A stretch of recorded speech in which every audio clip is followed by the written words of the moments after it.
You smell that? Nature's most powerful aphrodisiac. Leaving right after this drink. Rock and roll, whiskey, and other stories. With your host, Brian Shaw. Welcome to another episode of I'm Leaving Right After This Drink, Rock and Roll, Whiskey, and Other Stories. Tonight we're going to jump right into it. I got my Jack Daniels on the rocks in hand, and we're ready to go. So over the past week or so, I've been kind of going through some old photos and memorabilia, trying to figure out what exactly I wanted to talk about next. Well, I happened to stumble upon an old flyer in this batch of goodies, and it's from a band called the Cherry Splits. I'm like, who the fuck are the Cherry Splits? And also playing with the Cherry Splits is a band called Tough from LA, as specified on the flyer, as well as a band called Diamondback. Now, at the time, I had no idea who the band Tough was. I know who the band is now, but I kept thinking, why in the hell do I have this? And then I looked on the back and boom! I kept this because all four original members of the BulletBoys signed this flyer back in 1991, according to the ticket stub that is taped to the flyer from that night show, August of 1991 at Mississippi Nights. My first encounter of meeting the BulletBoys. So I thought, you know what? What the hell? Let's talk about the BulletBoys in episode number 2. Now, I know most of you are thinking, who are the BulletBoys? And the other small portion of you are going, really? The BulletBoys? The subject of a podcast? Yes, that is correct. And let me back up a little bit by saying I like the BulletBoys. I love their first 2 albums. I still play them and crank them up whenever they come on my phone. So I love the self-titled debut album and the album Freak Show. I can remember my friend Jeff getting me, turned on to this band when I used to go over to his house and I would hear him playing, different rock music and shit. And I was like, man, this is pretty badass. Who is this? He's like, oh, it's the BulletBoys. And, I remember the album cover had the apple with the bullet going through it. Just super cool. And then in early 91, I guess, their second album, Freak Show, came out.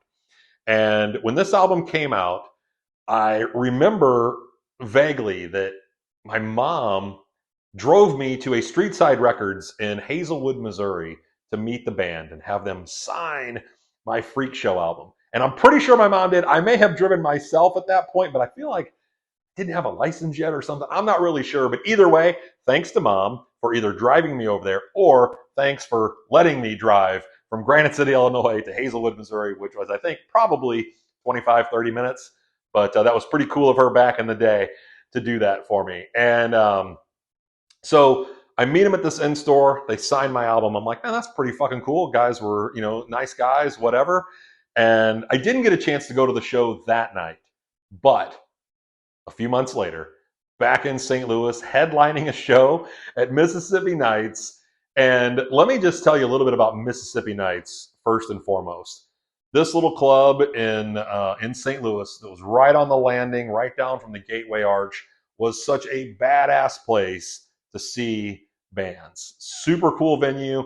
And I saw everybody there from Anthrax to George Thorogood, Zakk Wylde's Pride and Glory I saw there, a number of the 80s hair bands from Britney Fox to Mr. Big, Dokken, and of course, the BulletBoys.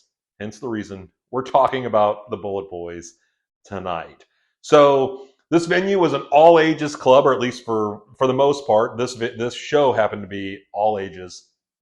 And so me and my friend Brian got tickets for the show, and according to the ticket stub, I paid a whopping $13 for this ticket. Now, I can tell you that in 1991 world, $13, definitely worth it to see the BulletBoys. In today's world, $13 to see the BulletBoys? No way. Never gonna happen. But like I said, I totally enjoyed their first 2 albums, that third album, and from here on out, just went in a direction that I just have never liked since. But anyhow, we got to the venue early because, and I say early, doors are probably like at 6:30, 7 o'clock. So we were probably there, 6-ish or whatever, standing in line. And again, we had seen a number of shows at this venue. And this was the first time that the band actually came out before the show and was, just kind of going through the line, talking to the fans and signing autographs. And I'm sure nobody was taking pictures at the time unless you had one of those old throwaway cameras. I mean, it was, 1991, but hey, they signed that awesome flyer that I was handed before the show that I still have. So that was pretty cool. But we get into the venue, and of course, being under 21 at that time, they used to shove anybody who was not of drinking age down in the front. And you weren't cool enough, or you weren't of age, I should say, to be back towards the bar. So we got stuck right in the front. We are inches away from 4 gigantic speakers on the right-hand side of the stage. There's, of course, 4 more on the left-hand side of the stage. And before the show even starts, we are both like, dude, we are in trouble. This show is going to be fucking loud. And me and my friend Brian still talk about this concert because it was so damn loud. Easily one of the loudest concerts I've ever been to. So, of course, the show happens. We buy our t-shirts. We leave the venue. We're talking about the show, at least from what we can hear as we're screaming at each other, because we can't hear a damn thing. Homeless people are asking us for change, and we're like, I don't know, I can't hear. Please don't hurt us. Like, we had no idea what the hell was going on. But again, it was an awesome show. We got to meet the band, and that was very, very cool. But I can't remember going to work the next day, my summer job, my ears ringing like crazy. I'm like, oh my God. Never been so scared in my life that I was going to lose my hearing. And I can remember both hands on the steering wheel driving to work, and I'm like, oh my God, please. If you make this ringing stop, I will not listen to music loud ever again. Well, I owe an apology to the big man because that definitely didn't happen. But there was a lesson that was learned that day, which was always wear your earplugs. And I swear to God that from that day forward, I always had earplugs when I went to a concert. Man, I had never been so scared in my life. Like I said, it was absolutely insane. So now we're going to fast forward to about 1999, 2000. And I had moved to Southern California, and I was living with my brother at the time, who was nice enough to let me crash at his house while I kind of got my act together, living in California. And I can remember one day turning to go down to his house, and as I looked, there was a garage door open, and just, curiosity, you just kind of look in, right? See what kind of junk people got in their garage. Well, this person happened to have a couple of gold or platinum albums hanging up on the back wall of the garage, and I thought, man, is it really possible that somebody from like a band or the entertainment industry lives like just a few houses down from my brother? That's pretty fucking wild. So, of course, curiosity got the best of me after that. And every time I left or came home, I was always looking to see who might live there, or, am I going to recognize them or know them or anything like that? And then one day I'm driving and I'm going home, and I happened to look, and because it was a beach town, and everybody had their windows and doors open and stuff because, let the ocean breeze go through the house, I happened to see a BulletBoys poster on the wall. And I'm like, is it possible that somebody from the BulletBoys lives in this house? Like, how crazy is that? And then a few days later, I can remember, leaving or coming back from somewhere, and sure enough, the bass player, Lonnie Vencent, is in the driveway just like hanging out with some friends. And I'm like, are you shitting me? Like, the bass player from the BulletBoys lives in this house. That is completely crazy to me.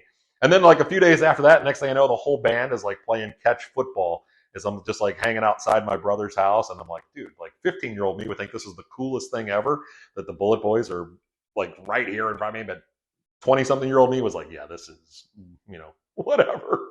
It was just so weird. And at that point, once I found out who lived there, it was kind of like, okay, move on. So, that was kind of how it was until probably, I would say 3 or 4 weeks later. I happened to be coming home, late one night, and I had to park my car at a parking garage that was up the street. And as I'm crossing the street to come home, and I got to walk like 2 or 3 blocks, I crossed the street, like I said, and there's a bar there called Sharky's. And this was like a little cool beach bar that was always packed. Everybody went there. And as I'm walking in front of the door, out of the door, kind of cutting me off, is the bass player from the BulletBoys with 2 beautiful women on each arm. And I'm like, Are you kidding me? Like, not two beautiful women on each arm. He's got one beautiful woman on each arm. He's got two. Let me clarify that.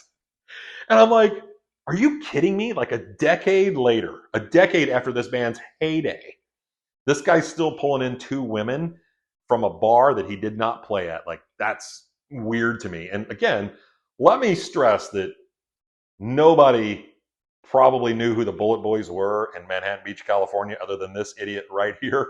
And I'm probably still one of the very few who could name all four original members of the BulletBoys. But man, I just couldn't wrap my brain around this at that time. And I'm like, is this dude really gonna, like, is this really possible? And I'm like, well, I mean, look, they could have been friends. Who really knows? But, that's what I do on this podcast, is assume that they're going to go home and do a little bow, right? So, all right. So I'm kind of standing there and we're walking down the street and I'm thinking, man, this is going to be really weird if I follow this dude for 3 blocks. So I probably should go around him. And so I kind of walk a little faster and I get up next to him and I look over at him and I said, excuse me, man, just for a second. And he stops and we're standing there. And I said, can I ask you a question? And he goes, yeah, of course. And I said, weren't you the bass player in the BulletBoys? And I see this smiling, happy-go-lucky, I'm about to take home two women face go to a little bit angry, probably a little pissed off, but I could tell, I'm like, uh-oh, did I say something wrong? Like, what happened here? I don't know. This could get ugly. And he looks at me in the most stern voice, dead in the eye, and says, no, I am the bass player in the BulletBoys. And I thought, okay, wow. And again, I laugh telling you that now. At that moment, how I didn't laugh in his face is beyond me. I'm guessing I had just enough alcohol to not laugh. But I kept it together. And I was like, oh man, it's really nice to meet you. And, I remember seeing you guys in St. Louis a couple times and, great shows. He's like, oh, thanks, man, blah, blah, blah. And I could tell it was like, all right, dude, like, hey, I'm trying to get home and, bang it out. And so I was like, all right, man, well, cool. And I kept on walking. And as I was walking home and I'm laughing to myself and I thought, you know what? Like, this guy should be thanking me. He shouldn't act like such a douchebag because I asked him a question like that and be so standoffish when, if anything, I helped this guy's game. Because again, nobody in Manhattan Beach, California knew who this dude was. And I'm sure that these two girls were like, holy shit, he really did play in the BulletBoys or this band or whatever maybe he said to these girls to get them to go home with him. I have no idea. But I was like, damn, man. And again, it's not like the BulletBoys sold so many albums that they would be recognizable. It's not like they'd walk into your local grocery store and you'd be like, oh, hey, that's the guy from the BulletBoys. Like, that's just not gonna happen. I don't even know if it ever happened in their heyday. But regardless, they sold a few records, and I mean a few. They sold obviously enough to have a gold or a couple platinum albums in his garage. So anyway, not a household name. But I just thought, man, he didn't have to be kind of a dick. So I was like, whatever. It is what it is. It's late at night. I'm kind of drunk. He's probably kind of drunk. He's going to have a better ending than I did. So, hey, whatever. But here's the best part. Guess who's not the bass player in the BulletBoys anymore? That's right. Lonnie Vencent. Cheers. And thanks for tuning in. And we'll catch you next time. Thanks for listening. Please like and subscribe. You dig? God bless the internet.